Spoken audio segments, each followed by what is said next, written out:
nilimtafuta Bwana akanijibu, akaniponya na hofu zangu zote.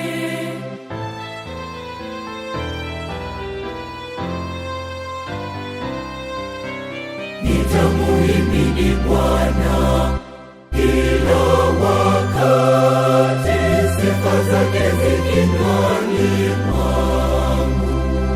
Nitamuhimidi Bwana kila wakati, sifa zake zikinywani mwangu. Katika Bwana nafsi yangu itajisifu, wanyenyekevu wasikie wafurahi. Mtukuzeni Bwana pamoja nami, tuliadhimishe jina lake pamoja.